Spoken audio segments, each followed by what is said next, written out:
నమస్కారం. Star hospital సుఖీభవకు స్వాగతం. Powered by rainbow hospital. ఈరోజు సుఖీభవలో మన ఆరోగ్యాన్ని సంజీవనిలా కాపాడే వ్యాయామం విషయంలో తలెత్తే సందేహాల గురించిన పూర్తి వివరాలతో మీ ముందుకొస్తుంది నేటి సుఖీభవ. నిత్యం వ్యాయామం చేస్తే అది మన ఆరోగ్యం పాలిట శ్రీరామ రక్షలా పనిచేస్తుంది. వ్యాయామం వల్ల శరీరానికి వనగూరే గొప్ప మేలు ఏంటంటే ఒంట్లో రోగ నిరోధక శక్తి పెరుగుతుంది, శారీరక దారుఢ్యం కూడా ఇనుమడిస్తుంది. వ్యాయామం చేయటం వల్ల ఊబకాయం, మధుమేహం, హై బీపీ, గుండె జబ్బులు ఇలా అనేక జబ్బులు మన దరికి చేరవు. నడక, పరుగు, ఈత, క్రీడలు ఇలాంటివన్నీ కూడా వ్యాయామం కిందకే వస్తాయి. అయితే వ్యాయామం విషయంలో 1,00,000 సందేహాలు. వ్యాయామానికి ముందు ద్రవాహారాలు లాంటివి ఏమైనా తీసుకోవచ్చా? బూట్లు వేసుకోవాలా లేదా? ఏ సీజన్లో ఎంత వ్యాయామం చేయాలి? జాగింగ్ ఎవరు చేయాలి? వ్యాయామం ఆపేస్తే బరువు పెరుగుతారా? ఇలాంటి అనుమానాలెన్నో. వ్యాయామం తాలూకు సందేహాల నివృత్తి గురించి ఇప్పుడు తెలుసుకుందాం.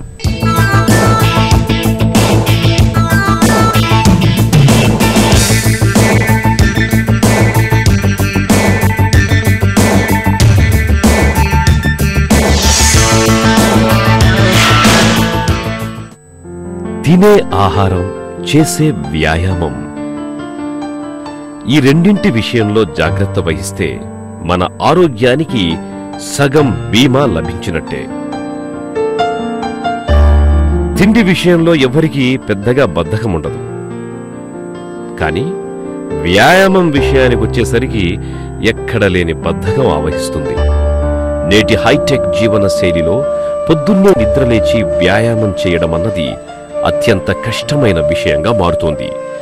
నిజానికి కేవలం సరైన శారీరక శ్రమ లేకపోవడం వల్లే స్థూలకాయం, షుగర్, బీపీ, గుండె జబ్బుల్లాంటి అనేక జబ్బులు వచ్చి పడుతున్నాయన్నది చేదు నిజం.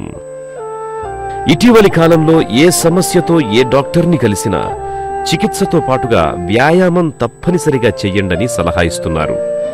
వ్యాయామం అనేది సర్వరోగ నివారణిలా తయారయ్యిందిప్పుడు. వాస్తవానికి ఒకప్పటితో పోలిస్తే ఇవాళ ప్రజల్లో ఆరోగ్యం పట్ల స్పృహ, అవగాహన పెరిగి వ్యాయామం బాగానే చేస్తున్నారని చెప్పాలి. అయితే నేటికి వ్యాయామానికి ముందు ద్రవాహారాలేవైనా తీసుకోవచ్చా లేదా అనే విషయంలో చాలా మందిని రకరకాల సందేహాలు పట్టిపీడుస్తుంటాయి.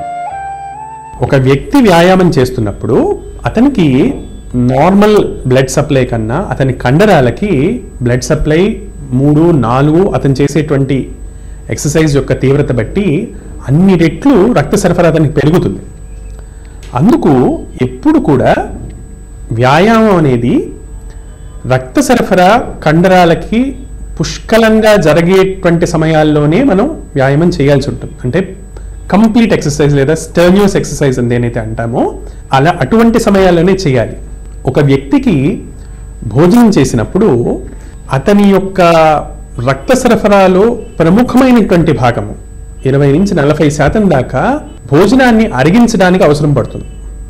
అందుకు బేసిక్గా ఎవరన్నా ఒక నార్మల్ వ్యక్తికి భోజనం అతను ఇంతకు ముందు చేసినటువంటి భోజనం అరిగిన తర్వాత మాత్రమే వ్యాయామం చేస్తే దాని వలన ఎటువంటి నష్టం కలగకుండా బెనిఫిట్స్ అనేవి కలుగుతాయి.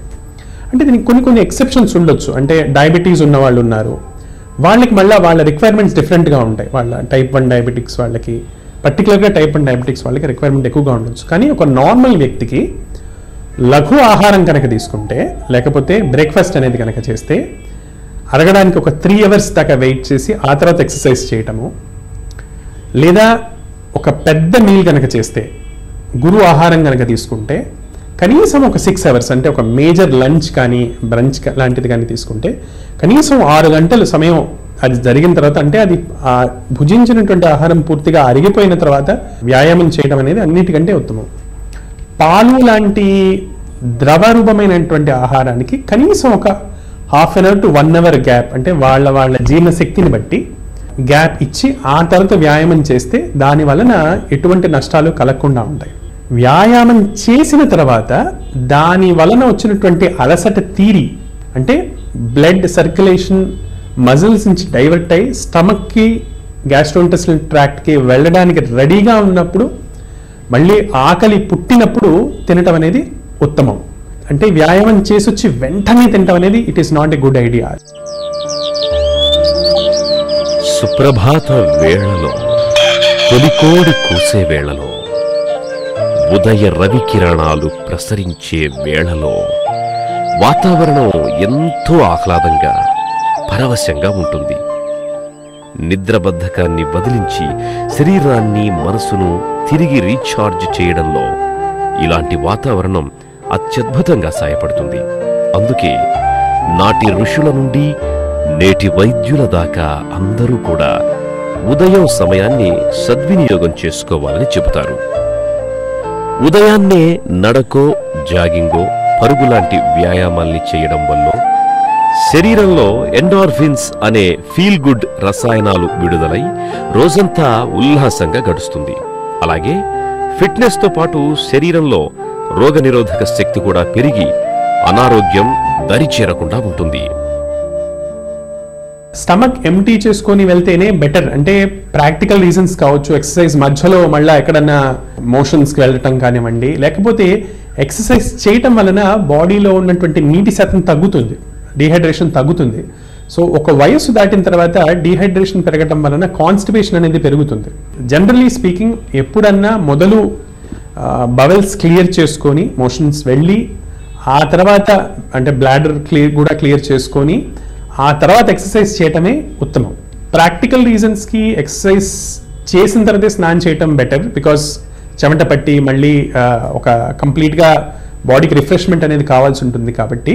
కానీ మనకు తెలియాల్సినటువంటి ఒక్క విషయం ఏంటంటే, తీవ్రమైనటువంటి ఎక్సర్సైజ్ చేసిన తర్వాత కానీ, తీవ్రమైనటువంటి ఎండలో ఎక్స్పోజ్ అయిన తర్వాత కానీ, లేదా ఎండలో ఎక్సర్సైజ్ చేసిన తర్వాత కానీ వెంటనే స్నానం చేయడం వలన కొన్ని దుష్పరిణామాలు ఉంటాయి. అంటే స్నానంలో ప్రాపర్గా స్నానం చేస్తున్నప్పుడు స్కిన్కి బ్లడ్ సప్లై పెరుగుతుంది బాగా. సో అందుకు చల్లనీళ్ళతో, బాగా చల్లనీళ్ళు కానీ బాగా వేడి నీళ్ళతో స్నానం చేయడం అనేది ఎక్సర్సైజ్ చేసిన కొద్దిసేపటి తర్వాత, ఆ శ్రమ తీరిన తర్వాత చేయటం వలన స్కిన్కి మళ్ళీ బ్లడ్ సప్లై రెస్టోర్ అయ్యి దాని వలన స్కిన్కి రావాల్సినటువంటి లాభాలు సమకూరుతాయి.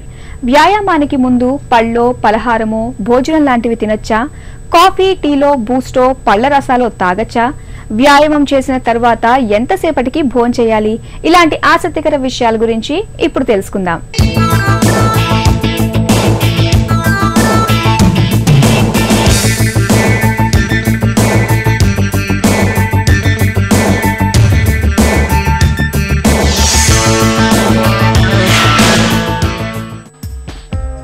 బరువు ఎక్కువగా ఉంటేనో, రక్తపోటు ఏమైనా ఉంటేనో, అలాగే ఒంట్లో కొవ్వో, రక్తంలో కొలెస్ట్రాల్ ఉంటేనో మాత్రమే వ్యాయామం చేయాలి కదా.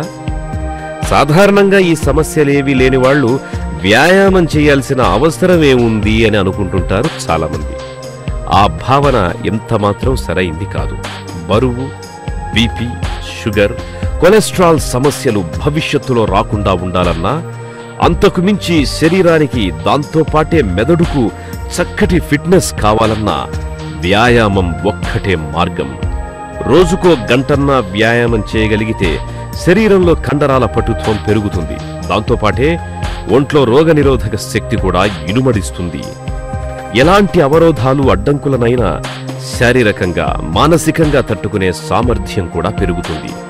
రోజువారీ పనుల్ని అవలీలగా చేయగలిగిన సామర్థ్యం కూడా అలవడుతుంది. ఒక వ్యక్తి ద్రవ పదార్థాలు ఎంత తీసుకోవాలి, ఎప్పుడు తీసుకోవాలి వ్యాయామం చేసేటప్పుడు అనేది అతనికి ఎంత చెమట పడుతుంది అన్న దానిపై ఆధారపడి ఉంటుంది. రెండవది అతను చేసేటువంటి కాలము. అంటే ఎండాకాలం, వర్షాకాలంలో చెమట బాగా పడుతుంది.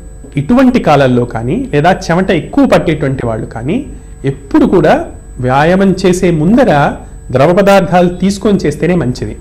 అయితే ఎటువంటి ద్రవ పదార్థాలు అంటే వాటిలో శరీరానికి సంబంధించినటువంటి సహజమైన ఖనిజ లవణాలు అనేవి ఉండాలి. అంటే మెయిన్గా సోడియం కానీ, పొటాషియం కానీ, వీటికి సంబంధించినటువంటి salts, sodium chloride, potassium chloride ఇటువంటి ఖనిజ లవణాలు ఉన్నటువంటి ద్రవ పదార్థాలు తీసుకొని ఎక్సర్సైజ్ చేయడం అనేది మంచిది. ఎక్సర్సైజ్ తీవ్రంగా జరుగుతున్నప్పుడు మితంగా, అలవాటు ఉన్నవాళ్ళు, రెగ్యులర్గా ఎక్సర్సైజ్ చేసేవాళ్ళు మితంగా ఎక్సర్సైజ్ చేస్తున్నప్పుడు కూడా దాహం వేస్తుంటే తప్పకుండా ఫ్లూయిడ్స్ తీసుకోవచ్చు. కానీ కొంచెం గ్యాప్ తోటి తీసుకుంటే మంచిది. ఎక్సర్సైజ్ అయిపోయిన తర్వాత కూడా దాహం వేస్తున్న వాళ్ళు కొద్దిపాటి గ్యాప్ తోటి, అంటే ఆ శ్రమ తీరనిచ్చి మళ్ళా తిరిగి ఇటువంటి ఐసోటోనిక్ ఫ్లూయిడ్స్నే తీసుకోవచ్చు. కొంతమందికి తీవ్రమైనటువంటి చెమట, ఆ చెమటలో ఎక్కువగా ఉప్పు అనేది ఎక్కువగా పోతుంటుంది. అంటే సాల్టీ స్వెటర్స్ అంటారు వీళ్ళని. మనకి కొంతమంది చూస్తుంటాం కూడా చెమట మీద ఉప్పులాగా పెరిగిపోతుంటుంది. ఇట్లా ఉప్పు ఎక్కువగా చెమటలో పోయేటువంటి వాళ్ళు, లేదా ఒక ప్రదేశానికి అక్లమటైజ్ కాకుండా అటువంటి ప్రదేశంలో ఎక్కువగా ఎక్సర్సైజ్ చేస్తుంటే కూడా ఉప్పు ఎక్కువగా పోతుంది. అంటే నార్మల్గా ఒక డ్రై ఏరియాలో ఉండేటువంటి వాడు సముద్ర తీర ప్రాంతానికి వెళ్ళి అక్కడ ఎక్సర్సైజ్ చేస్తున్నాడు అనుకోండి, అటువంటి వాళ్ళకి చెమటలో ఉప్పు శాతం ఎక్కువగా పోతుంది.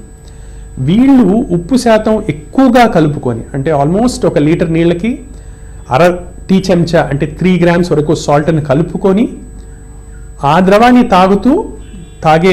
చేసే ముందర చేస్తున్నప్పుడు కూడా చేసి ఎక్సర్సైజ్ వాళ్ళు చేయొచ్చు. దీంట్లో మనం గుర్తు పెట్టుకోవాల్సింది ఏంటంటే, చాలాసార్లు మన శరీరమే మనకి చెప్తుంది ఎప్పుడు ఏది చేయాలి అనేది. అంటే దాహం వేస్తుంది అంటే శరీరానికి నీరు అవసరము అని అది చెప్తున్నట్టు అనమాట. ఎట్ ద సేమ్ టైం ఎప్పుడన్నా ఎక్సర్సైజ్ చేస్తున్నప్పుడు రక్తం కండరాలకు వెళ్తుంది, నీరు తాగేటప్పుడు రక్తం ఒక ద్రవ పదార్థం తగినప్పుడు నీరు జీర్ణకోశానికి వెళ్తుంది. సో వీటిని మధ్యన ఇంబ్యాలెన్స్ లేకుండా ఒకదాని ప్రక్రియ అయిపోయిన తర్వాత రెండో దాన్ని చేయటం ఉత్తమం. అంటే ఎక్సర్సైజ్ అయిపోయి ఆ శ్రమ తీరిన తర్వాత ఫ్లూయిడ్స్ తీసుకోవటం కానీ ఇలాంటివి it is the best choice.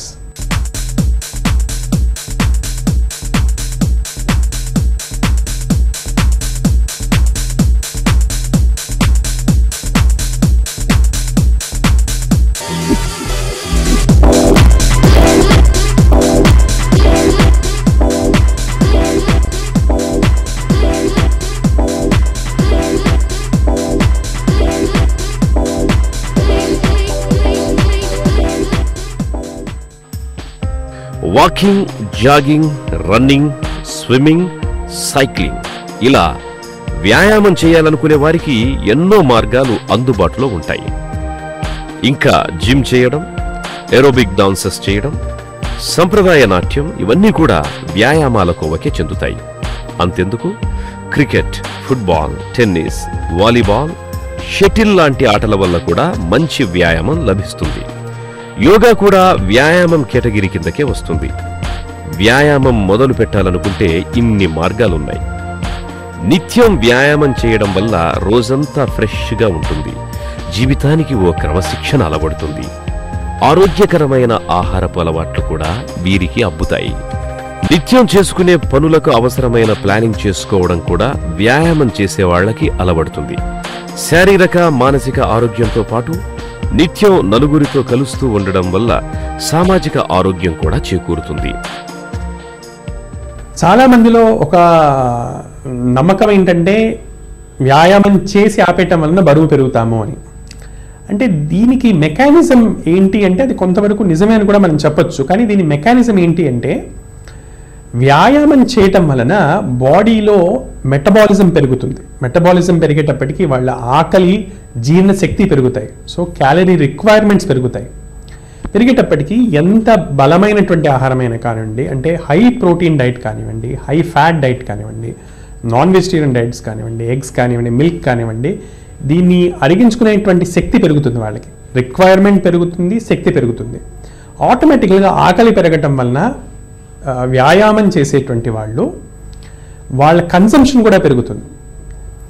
దానికి అలవాటు పడిన తర్వాత ఒకటేసారి వ్యాయామం ఆపేశారనుకోండి, వాళ్ళ ఆహారపు అలవాట్లను మార్చుకోకపోతే, అంటే వ్యాయామం చేస్తున్నప్పుడు తినేటువంటి ఆహారాలనే కంటిన్యూ చేస్తే, హై క్యాలరీ ఫుడ్స్ అనేటువంటి నాన్ వెజిటేరియన్ ఫుడ్స్ కానివ్వండి, ఫ్యాట్ బేస్డ్ మిల్క్ ఇలాంటి ఫుడ్స్ కానివ్వండి, ఇవి ఎక్కువగా తీసుకుంటూ ఉంటే ఆ క్యాలరీస్ పెరిగిపోయి దానివల్ల వెయిట్ పెరగటం అనేది జరుగుతుంటుంది.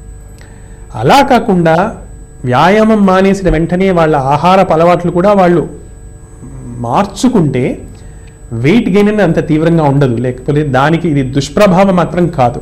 దానికోసం ఆలోచించి, అంటే ఈ బరువు పెరుగుతామనే అపోహతోటి వ్యాయామం చేయటం మాత్రం మానద్దు. ఎందుకంటే సక్రమంగా అర్థం చేసుకొని చేసినటువంటి వ్యాయామం వలన ఎన్నో వ్యాధులు రాకుండా వచ్చినవి తగ్గుతాయని, కొన్ని రాకుండా ఉంటాయని శాస్త్రీయంగా ఖచ్చితంగా నిర్ధారింపబడింది. కాబట్టి ఎక్సర్సైజ్ అనేది మనం అందరం ఆచరించదగినటువంటి ఒక ప్రివెంటివ్ ప్లస్ క్యూరేటివ్ స్టెప్. నడకలోనో జాగింగ్లోనో షూ వేసుకుంటే పాదాలకు మడమలకు మంచిదని ఒకరు చెబుతారు. లేదు షూ లేకుండా వ్యాయామం చేస్తేనే పాదాలలో నాడీ వ్యవస్థ ఉత్తేజితమై అనేక ప్రయోజనాలుంటాయని మరొకరు అంటారు. అలాగే ఓ వయసు తర్వాత జాగింగ్ చేయరాదని ఒకరంటే అదేం లేదు, ఎవరైనా జాగింగ్ చేయొచ్చని మరొకరు అంటారు. వ్యాయామం విషయంలో నెలకొన్న మరికొన్ని అనుమానాల గురించి ఇప్పుడు తెలుసుకుందాం.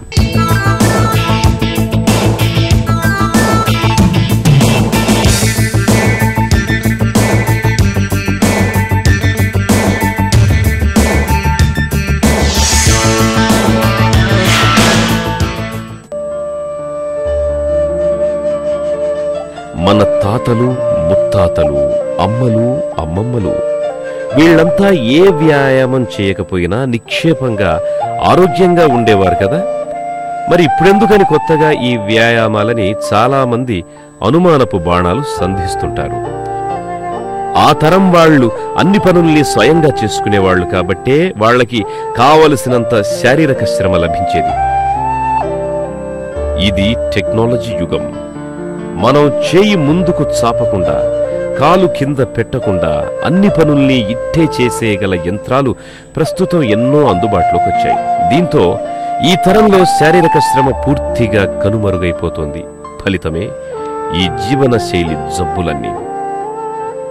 అందుకే వ్యాయామం చెయ్యండి అనేది.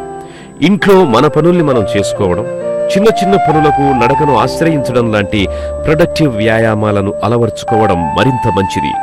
కూర్చొని పూజలు చేసుకునేవాళ్లు సూర్య నమస్కారాలు చేసుకోవడం వల్ల శరీరానికి చాలా మంచి జరుగుతుందని చెబుతున్నారు డాక్టర్లు.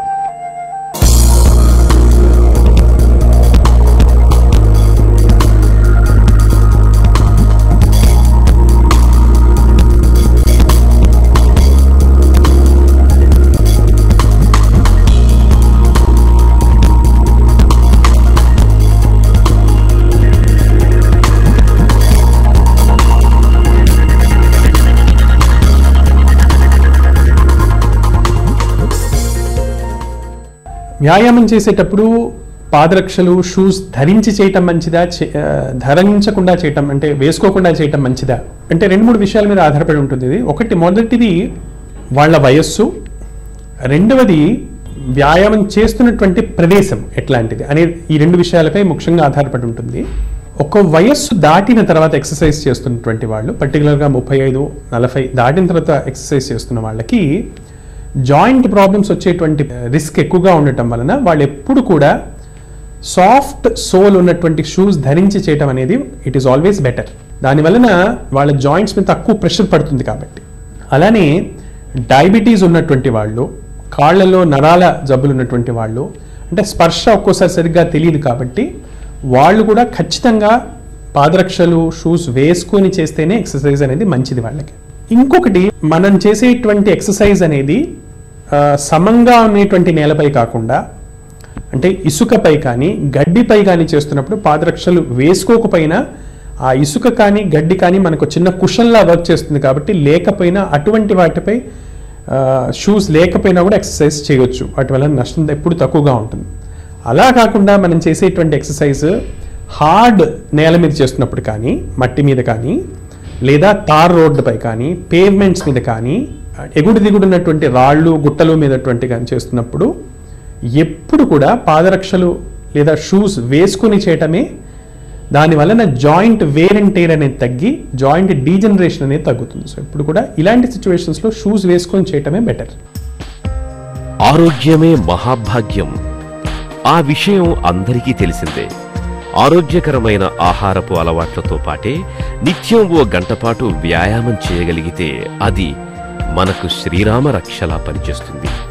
వ్యాయామం అనేది పైసా ఖర్చు లేని జీవిత బీమా లాంటిది. నిత్య వ్యాయామంతో అత్యుత్తమమైన ఆరోగ్యాన్ని అందిపుచ్చుకోవడం మన చేతుల్లోనే ఉంది.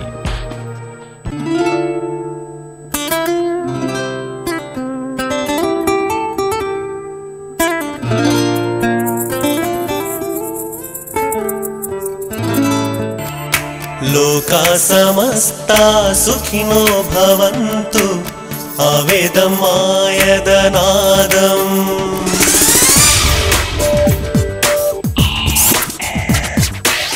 ఆ మాటకర్థం ఇదిగో ఇదంటూ చూపాలి మన జీవితం. వ్యాయామం అనేది శరీరంలో ఎన్నో రుగ్మతల్ని మాయం చేసే పరుసవేది లాంటిది. వ్యాయామం విషయంలో లేనిపోని అపోహలు, అనుమానాలు పక్కన పెట్టి నిత్యం నడుకో, జాగింగో, పరుగో, క్రీడలో జీవితంలో అంతర్భాగం చేసుకోవటం ద్వారా మనకు సంపూర్ణ ఆరోగ్యం లభిస్తుంది. వ్యాయామం గురించిన సందేహాలను తొలగించుకున్నాం కదా. తిరిగి రేపటి సుఖీభవలో మళ్ళీ కలుసుకుందాం. ఈ కార్యక్రమంపై మీ సలహాలు, సూచనలు మాకు అందించాలంటే వెంటనే మాకు రాయండి. మా చిరునామా Sukhibhava, ETV, Ramoji film city, Hyderabad 501512 లేదా sukhibhava@etv.co.in కు మెయిల్ చేయండి.